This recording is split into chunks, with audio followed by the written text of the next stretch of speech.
Welcome to another special episode of the Back Catalogue podcast.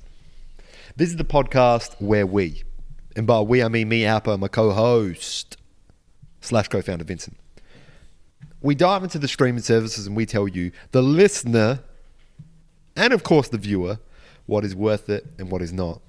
And if you have found us over on this channel, this new channel, Vincent, I would like you to like and subscribe. Please. Yep. This will be This will be the first video on our channel that has just the podcast. We're separating our podcast from our other content that we do that gets considerably more views. We're doing this in order to please the algorithm, hopefully. So yeah, and just make money on this thing, you know. That's right. All right, and what movie are we doing? 28 Days Later. We're doing 2002's very own, Vincent. Don't forget about the very owns here. Even if this is a new channel, we got to do the very owns here. Yeah. Now, I apologise in advance for a couple of things. One, I apologise in advance for my excitement regarding reviewing this movie, because this is a movie that I've watched several times. Two, I apologise for the fact that my nose is a little bit snuffly at the moment. That's just is what it is, and you get what you get, and sometimes you get a snuffly nose, and that's just it. But Vincent, we are doing 2002's very own 28 Days Later. Vincent's got the statistics for you, because I'm on holiday here, so I haven't got the statistics with me. All right, let me get the statistics up. 28 Days Later. Okay, it's directed by Danny Boyle. Mm-hmm. And he does other things like Train Spotting. He did Slumdog Millionaire. Yeah, that's not bad. He did Sunshine. Did he do Sunshine? I don't know. He did Train Spotting. Maybe, that sounds like something that is, critically acclaimed. But I'm not aware of the acclaim that it actually has received or not received. Train Spotting is the one. Train Spotting is the one in which. I got people in the background. They're not dying though. Don't worry, they're not dying. Train Spotting is the one in which Ewan McGregor's like, "Hey, look, we're doing drugs, and it's just real bad for everyone involved."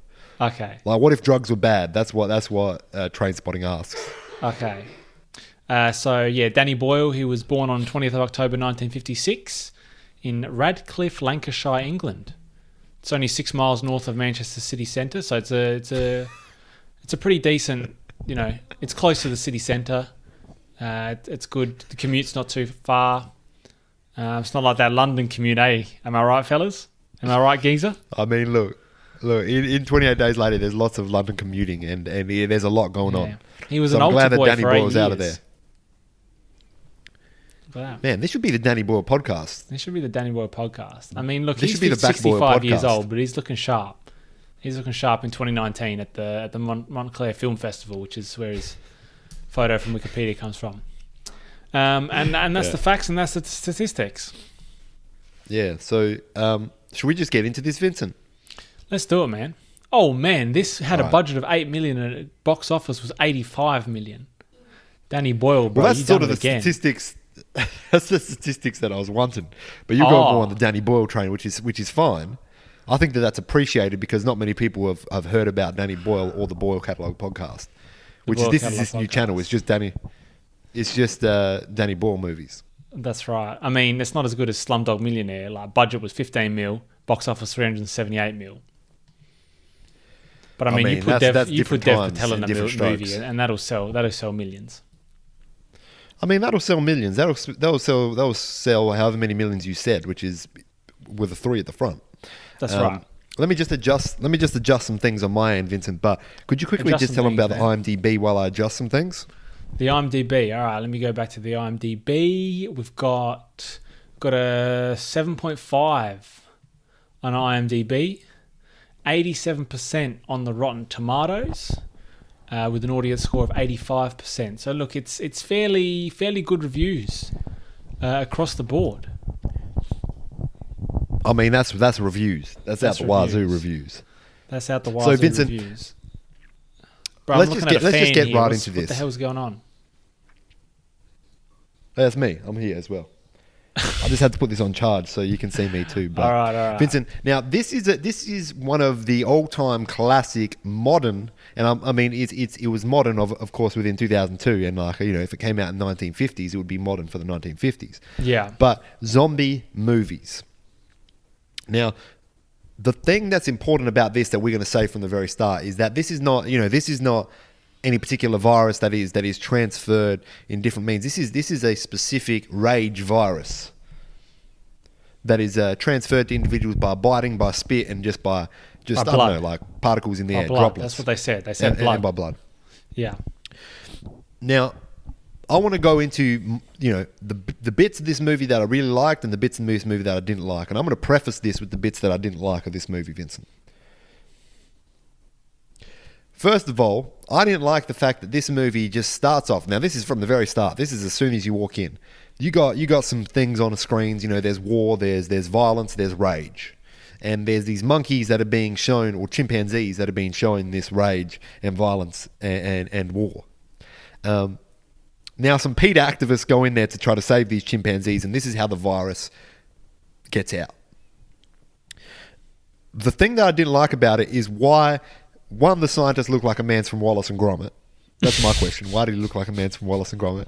And two, they didn't really have any... This is a highly contagious virus within a scientific facility. They did not have the security to manage that. No, they absolutely didn't. Wallace and or Gromit was just in there by himself, and all he had to protect himself was a stool that he did not use appropriately. He didn't look. They did the inductions. They did the training for Wallace and or Gromit, and they didn't go over the stool defense mechanism correctly. And whether that is a stool that you sit on or a stool that appears after you sit somewhere, that's yet to be known, because man's been doing the induction and neither did we. And that's why when you go to some place and you're like, look, I don't need to do an induction. This is a gym. I know how to lift weights. I know where to go to the toilet. I know all these things. This is why you need inductions, and this is why you need them to be done appropriately. That's right. Because you could be Wallace and or Gromit. You use a squat rack incorrectly, and you have a zombie outbreak on your hands, real quick. I mean, things might be outbreaking from places that they shouldn't be outbreaking. But essentially, what this leads to, Vincent, is it leads to somewhat of a zombie apocalypse, which starts within London. And we open with Cillian Murphy's, and he's by himself 28 days later after the zombie outbreak has started. And he's butt naked, which I think is a hilarious way to start off a movie. And I mean, it's made more hilarious by the fact that it looks like, early 2000s Neighbours. Like, that's how they're filming this. Yeah. The colour grading is... Go on, Vincent. I was just going to say, the quality of the film, I don't know if it was just because my internet was particularly dodgy, shout out NBN, but I don't know, it was not very high fidelity. I would not even say it was high definition. I would say we're rocking like standard definition. But I think that might just be, this movie hasn't been necessarily, it hasn't had the Blu-ray, remaster or the 4K remaster. Yeah, that's right. And I think that's what it might need. But, does that take away from things for you? When you saw, the man's Richard and Beans, did you think, oh man, I wish the graphics were a bit better so I could get a closer look at these Richards? Oh no, I was more than happy with the correct. I mean... That's how you. That's how you. Sorry, I was just watching. I just looked up 28 Days Remastered, and I just saw his beans, and they were remastered, bro. And I was just like, this is definitely not what I wanted to see. That's actually what I thought you were going to say. I thought you were looking at his I just searched up Cillian Murphy's Richard and Beans, and it's just Richard not what I and wanted to see. Beans in Ultra HD 8K. But shout out to Cillian Murphy for just getting his beans out there and being like, you know what, I'm going to be vulnerable in this space, because that's how this movie starts. It starts with a sense of vulnerability. And look, he being vulnerable in this movie. He being vulnerable. So I want to know, Vincent, I won't get into some of my other issues because some of them come like within the mid part, some of them come at the end. But I want to know, Vincent, if you were put in this situation, what are we talking here? What are we doing? Me and you, we woke up, we were, lying next to each other in a bed. The beans were out, and we had to just survive. 28 days later. What are we doing? Well, like, you know, there's the paradox of zombie films is, you know, in each of the films they have never heard of zombies. They don't know what these things are. They see one, they'll be like, oh, what's going on here? Oh, he's biting this guy, and this guy's turning into the same thing that he was, and he's biting. What's going on here? Anyway. So if we go in there with the knowledge of zombies, like we know straight away, if we're in a hospital with the Richard and Beans out, we already know what's going on. But also, why did they just have Cillian Murphy just sitting with the Richards out, you know? Like, he was in a coma for 28 days. Yeah. That's actually what I was thinking. And he's just Richards hanging out. They've just like, wasn't he cold? Well, that's the thing. Man doesn't have the means to regulate his body temperature independently. Like, he can't put a blanket on when he's feeling cold. That's right. Can't put a jump on. You know, he can't put a sock on the beans when he's feeling cold. Can't put a sock on the beans.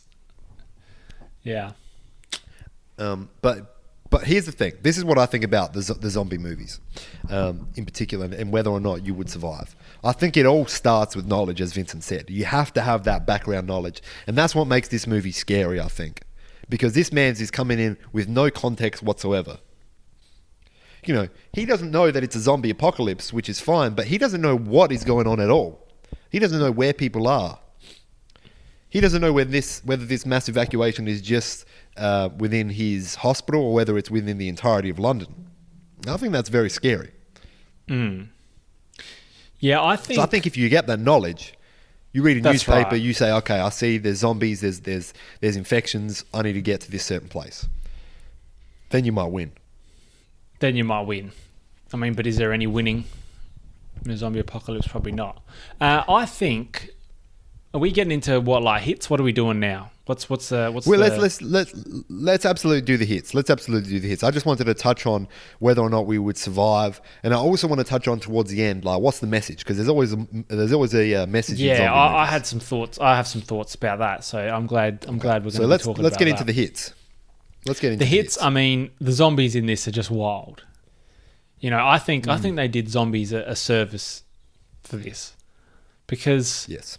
I mean, it's horror. It's a horror movie, but it's not, you know, horror. It's more like a thriller, I would say. I don't know. Because there's not. Yeah, I'm not enough into the horror / thriller game. Shout out Michael Jackson, to know where this stands in that. We ain't shouting Michael Jackson out on this podcast. Yeah, no, I said that, and I realised as soon as I said that, I was like, wow, why did I say that? I shout out the dude that does the voice in Thriller. Shout out that guy. Yeah, I'm going to find out that dude has been cancelled or whatever. It's Vincent Price. No, he's dead. He's dead, but he's okay. So he's all right. He's all right. That's good. He's all right. Well, he's not all right, but you know, for this in this context, he's all right. Yeah, I mean, the zombies are scary.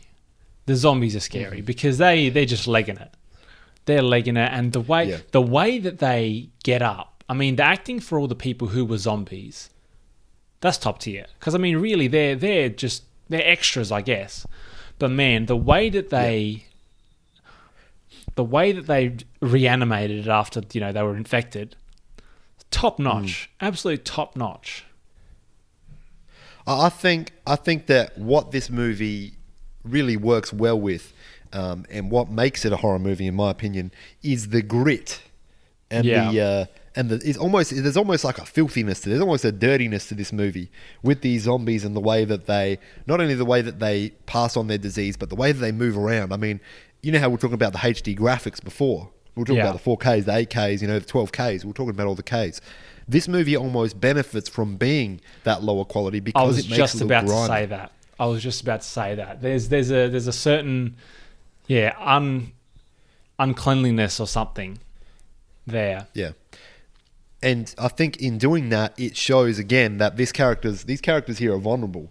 Yeah. And they're not only are these characters vulnerable, but they're in a space in which, you know, they might get a little cut on their finger. It's that filthy in this space. They might get a little cut on their finger and it's over for them. Whether or That's not they right. turn into a zombie or whether they just die from infection in general. Like, anything could happen in this movie. And I think that that's what makes it real scary. Yeah.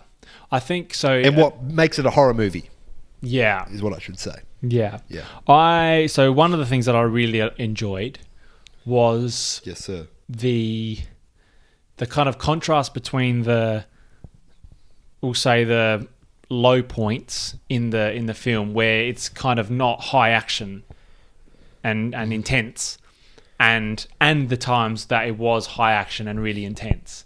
Because, you know, you start off and it's wild because monkeys, you know, there's war, there's pandemics, there's whatever's, I don't know why I said it's not war, it's zombie apocalypse. And then there's the monkeys.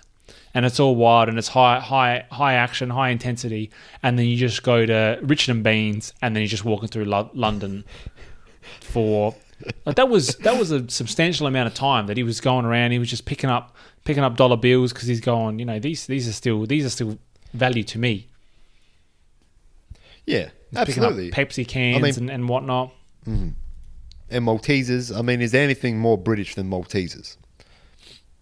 I mean, there probably is, but I'm not one to tell you what. Probably that is. Cillian Murphy's Frank and Beans. Like that's probably the most British thing other than Maltesers. Yeah. But that whole first you know part of the movie where he's just wandering through London and he's trying to work out what's going on. There's no heads anywhere. That was wild. And I mean, I think that's not only wild, but it's also iconic. Those are some iconic images that you've seen when you look into that's like iconic. Like name a more iconic duo. Oh wait, it's Cillian Murphy in a bridge.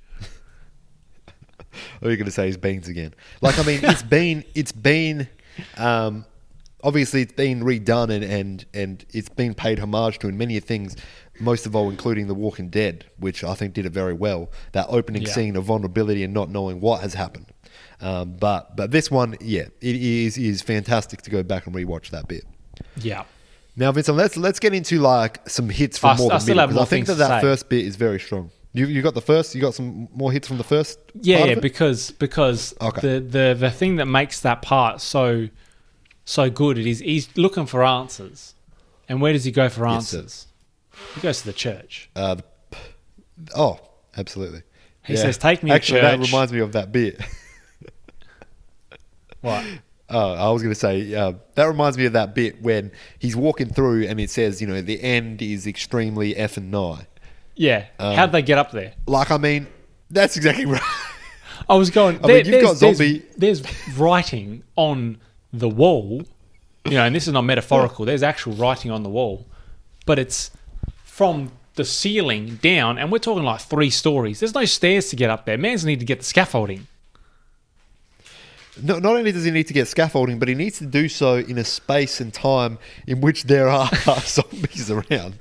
You know, like that's not something that you think, all right, I've got to get my resources together. I've got to get things to kill people and zombies, and I also got to get food. Yeah. But I also need this scaffold that I've got to make by hand and some paint so I can write, a very important message. And I have to put a swear word in it because we're in church. Yeah. That was funny. You know what I mean? That was funny. It was funny. But yeah, so he goes to church, which I'm sure is there's metaphors in that. And that's when he's out there. There's just bodies in the church. There's just everyone is deceased. Oh but yeah. Then he's yelling, and there's just like heads that poke up, and you know as soon as that happens, it's the business. You know what's funny about those heads as well? What? What's funny about those heads is they're like this. Yeah, they look up like look at him with love. They almost look like like a dog that you know, Pavlov's dog. You've rung the bell. Like, it's time to eat. Yeah, but that is terrifying. Imagine walking into a church, right? I mean, depending on what you believe in, that could be terrifying in itself. But imagine you walk into a church and you just see a bunch of dead people, and then 3 dudes just pop up like with crazy eyes looking at you. And then a priest comes out and he's flapping, he's flopping, he's moving around like you've never seen a man move around before. Imagine the horror that you would feel at that point. Yeah. And then it's just intensity from there. It's intensity. You know, that scene where I mean, and it continues. This is the thing. This movie continues with that level of intensity for a very long time, even beyond. I'll say later where I think it stops, and where I think that this movie sort of falls down a little bit. But this movie continues to be intense from when you meet the next two main characters versus the next group of survivors that you meet as well.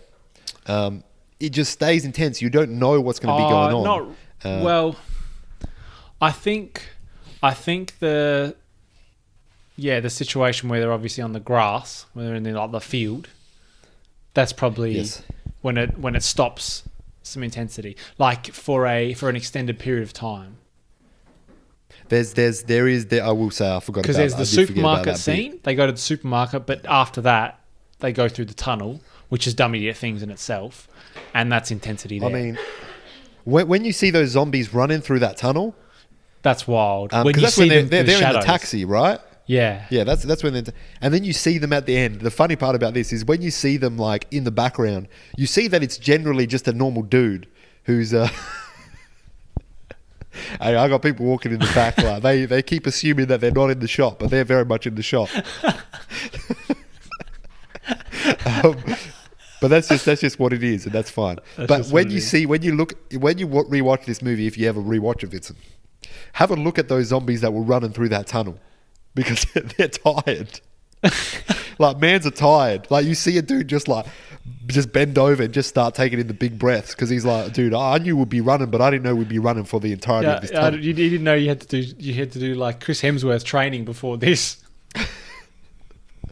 You had to sign up to do like a marathon before you did this. But yeah, and I mean, the cast of characters that this builds up, I think work very well, and I particularly like the I don't know what the actor's name is, but he's a bigger man.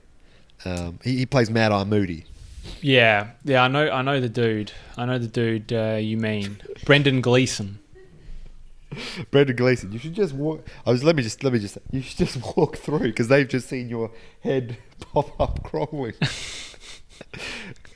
You know, I got heads crawling in the background, and they think that they're not being seen, but they're being seen. They're being seen, right? They're being seen. But that's just what it is. That's it's they Richard and Bean seen. They're Richard and Bean seen. But Brendan Gleeson, the reason that I like him is because he scares me a lot. Yeah, he does. He seems like, obviously because he's. Yeah, he seems like a person that is gonna do some suspect things. Like he's gonna be the bad guy. Like he turns around and he's be like, "Yeah, I'm the zombie." I've been the zombie. I've been it. Like I Frank and been the zombie. What just happened then, bro? You've just like muted yourself. I don't know. Can I hear you? Did I connect to your headphone? What just happened? Hold up a second, Vincent. We got technical issues over here. My headphones just disconnected. Hold on. Dude, come on, man. Like, come on. Technical difficulties. Got people coming in the frame, and then you got technical difficulties. No, they just disconnected for some reason. Unbelievable. Do they connect to your laptop or something? Bro, they connect to my laptop. They connected to your laptop. That's all right. Vincent. The Village. What is The Village? I'm just looking at Brendan Gleeson things. Dude, Joaquin Phoenix was in The Village? What is The Village?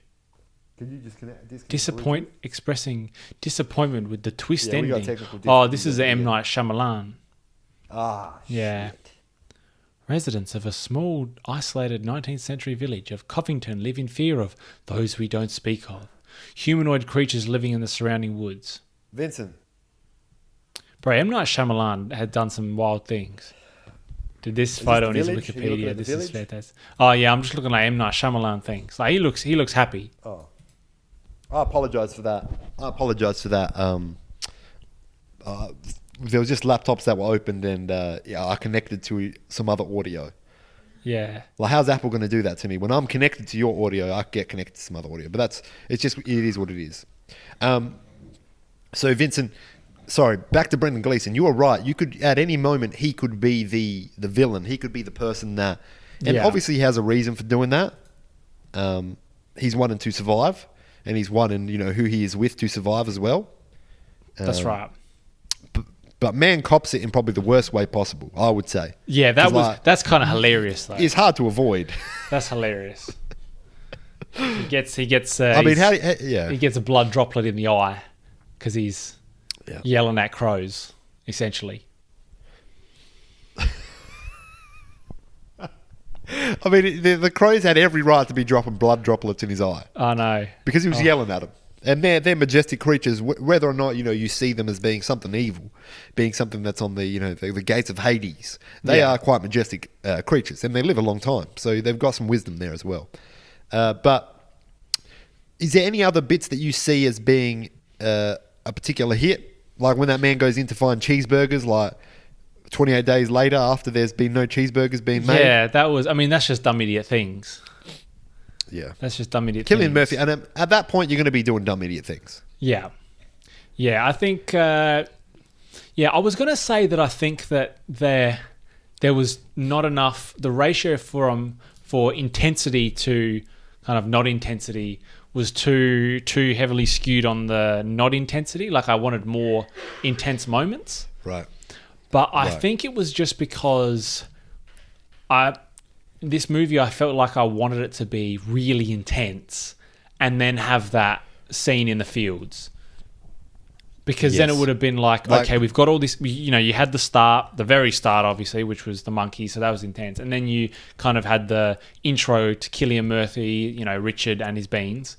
And then you had intensity, and I wish that stayed until they were at that field.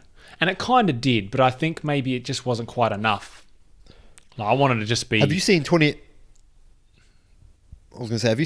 Weeks Later? I have, and I want to watch this again, but I haven't seen it in a while. I think 28 Weeks Later plays more of that. This is an action. This is your heart's going to be racing throughout a lot of this film. Which is maybe what people wanted. They said, hey, look, I want to get into the nitty gritty of the action of this zombie world. So let's do 28 Weeks Later, and then, maybe let's do 28 months later. They ain't got 28 months, do they?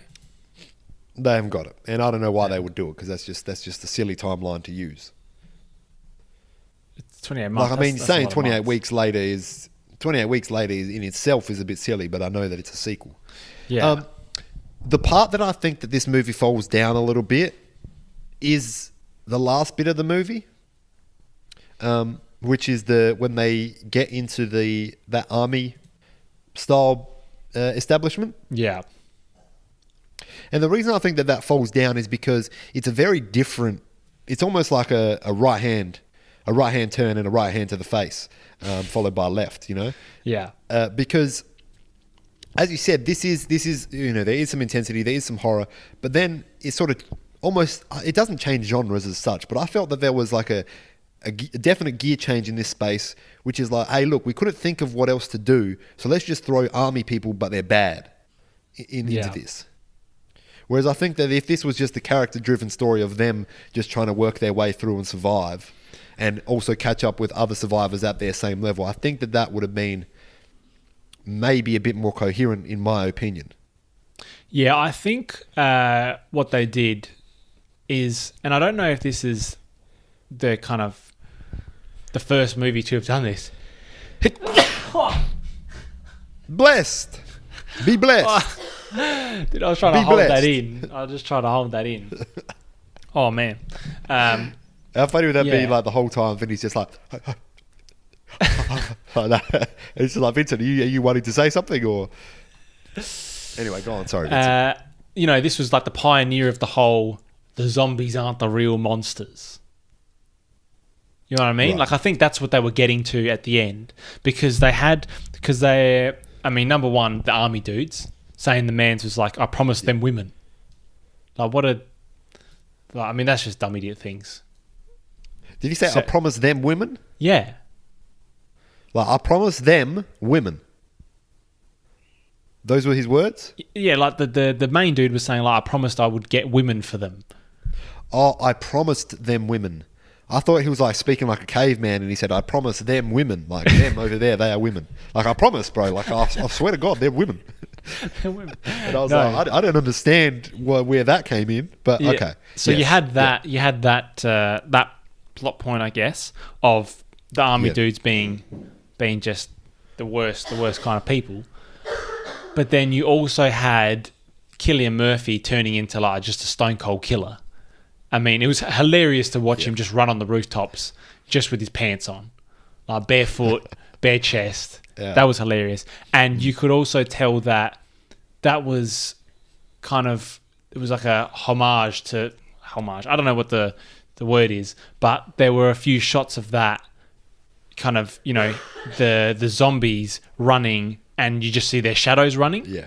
So it was okay, hey, what's up in the back there? I mean, she can't hear you because she. Oh, that's right. I'm in headphones. I'm wearing headphones. That's hilarious, though. But yeah, so I think they tried to do that as well, to have Cillian Murphy be like, well, the man's got to do what man's got to do, and Yeah, that's like right. I appreciate and that you become because what you're trying to stop. that's right, and I appreciate that because, I mean, that's the whole situation of The Walking Dead. Yes, But I think, I mean, I don't know who did it before this, my but 2002, goodness. that's pretty happened early. I'm again. sure there was. Sorry, man. This is just absolute shambles. This you know, is just we're working not a in close professional proximity. working environment. We've got Bluetooth swapping over. All right. Hopefully this reconnects. Vincent, am I back with you? You're back. Oh God. You're not back. But we got technical I difficulties. It's only cannot 6 minutes believe and what has happened 6 right minutes here. and 7 seconds for We this haven't Zoom got meeting. the time for this.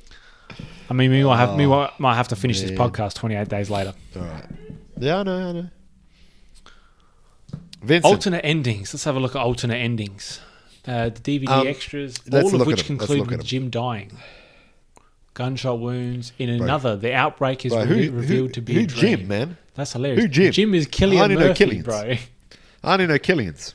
In I another, know him as Frank. I know him as Bane. the third, a more radical departure was presented only in storyboards. Instead of Frank being killed by soldiers after being infected, the other survivors time up and discover a research laboratory at the blockade where Jim undergoes a blood transfusion in order to save Frank. Okay. Well, Who the hell I'm is glad they Jim? went with the ending they did. Yeah, you know, that ending is fine. I think all of those endings would have been fine. There's nothing exciting about, you know. I mean, they're doing like, hey, save us! A plane's flying overhead, save us. Yeah. But it doesn't do much for me. I mean, happy endings are nice, especially after a movie that is not happy. Yeah. A movie that makes you feel dour like the entire way through. But Well, I mean, the if you went thing with any of is- those other finishes, those the thing endings, is, they've found, I guess pseudo happiness or somewhat happiness in the family that they've got together there, because Yes. the lady remarked, like, do you think they'll come back this time? Because obviously that's happened before. They've flown over and they Yeah. haven't noticed them, but they're just like, well, we're just living here, we're living off the land. yeah. And I mean, that's Tom Cruise doing Tom Cruise things. And I want to watch Top Gun, so that's I I thought get that was that a from Top this Gun last bit of reference. this movie. Yeah. Yeah. The only other thing I Vincent- will say is that the girl actress was not good. See, I felt we fall into an era. We fall into an era within the early 2000s in which child actors were not used to the potential that they could be.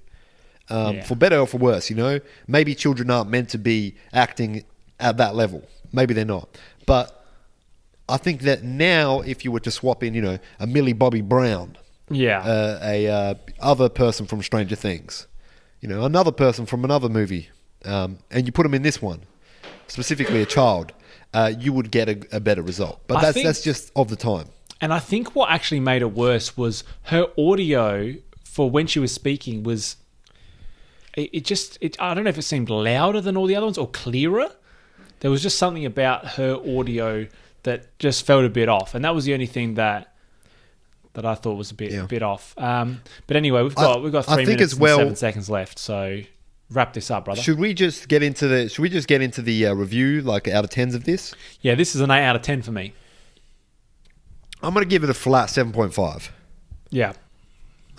Because there's things to work on. Wallace could have been taken out, Gromit could have been put in, Frank and Beans could have been. We could have focused on them more. Maybe that would have been more appropriate. But zombies the initial doing crazy shot things. of him waking up could have been face, Frank and Beans. Dude, there's Franks, there's Richards, there's Beans, and this is the back catalogue. And there's also Jim's. Vincent, tell them where they can find our other channel, our more important channel. Yeah, so I'll have links in the description for all the different channels and whatnot. There's Instagram, TikTok, Twitter. Just have a look, have a look, have a suss. That's all. I will just have to talk soon. Talk soon. Bye. Bye, Vincent. I've gone crazy.